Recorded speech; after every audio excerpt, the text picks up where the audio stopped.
Every single NBA conference championship set up, both of them, every year, there's 4 storylines, right? Because that's when you get the Final Four in the NBA, and I know you don't usually use that term for professional basketball, but when there's only 4 teams left in the NBA playoffs, you begin to figure out the storylines. At least that's what I do. I'm a storyline guy. That's what I do. I don't do X's and O's. I don't do all 22. I don't do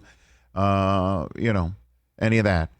I'm about stories. I'm about storylines, and last year, perfect example in the bubble, right? It was the plucky Denver Nuggets, the plucky Miami Heat. Could this be Jimmy Butler's moment?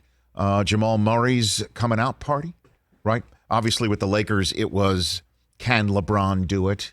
Can Anthony Davis do it? And with your Celtics, I guess it was, can they get there? And Brad Stevens, can he join the pantheon of Celtics coaches?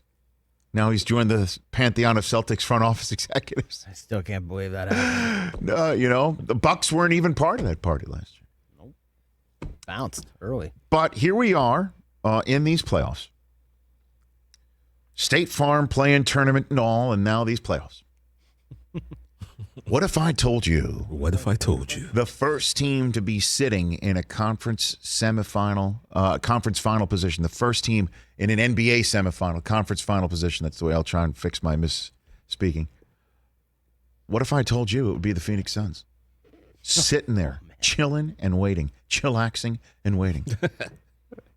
This was after, Chris Paul gets hurt. The narrative appeared to be yet another time where Chris Paul has a possibility. Chris Paul has a path to a championship because a championship team is what he is at the center of.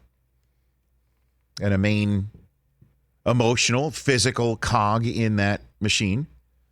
But injury comes and hits him. That was the more likely scenario for these playoffs. But now we have our first team in and we have our first storyline for this year's NBA championship. And I know they're not playing for it yet, but they're waiting and watching Utah and the Clippers, no doubt, beat each other up. Mm-hmm. That has 7 games scrawled all over it, certainly with Playoff P showing up here in Los Angeles. Yes, indeed. Finally. So here's the first storyline of this year's NBA playoffs that is absolutely crystallized for the championship. Is this Chris Paul's moment? Is this his time? As he sweeps out, along with Devin Booker, as he sweeps out the Nuggets and the MVP of the league, swept out, as Jokic had his Zidane moment in yesterday's closeout game. Yep. And 125-118 is your final score. Devin Booker, 34 points, 11 rebounds, 4 assists. Jay Crowder doing Jay Crowder things. 5 blocks for Jay. But Chris Paul, with a 37-point performance, becomes the oldest player to score that many points in a closeout game. So add to Chris Paul's career and his resume. Nobody in the history of the NBA at the age of 36 or older has ever scored that many points in closing a team out. And in so doing, he wraps up the 4-game series averaging 25.5 points a game, 10.3 assists per game, shooting 62.7% in those 4 games with that stat line. Not only is the oldest player to ever average 25 and 10 in a playoff series, but he is the first player of any age to shoot that high a percentage of 62.7% in so averaging that stat line of 25 and 10. Chris Paul, everybody. I mean, couldn't happen to a guy more deserving.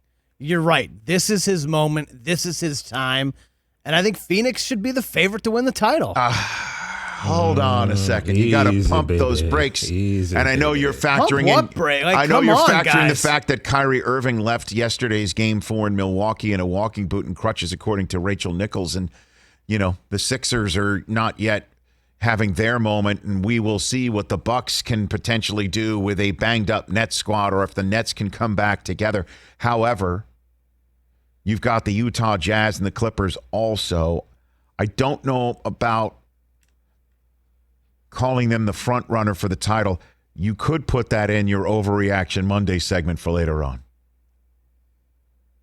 That's where I would categorize that. I don't blame you for feeling enthusiastic on behalf of Chris Paul. I'll just respectfully disagree with you there. Oh, we can talk about it later. No, but they have been spectacular. Hey, you watched all the way to the end. Thanks for that. Watch more right here.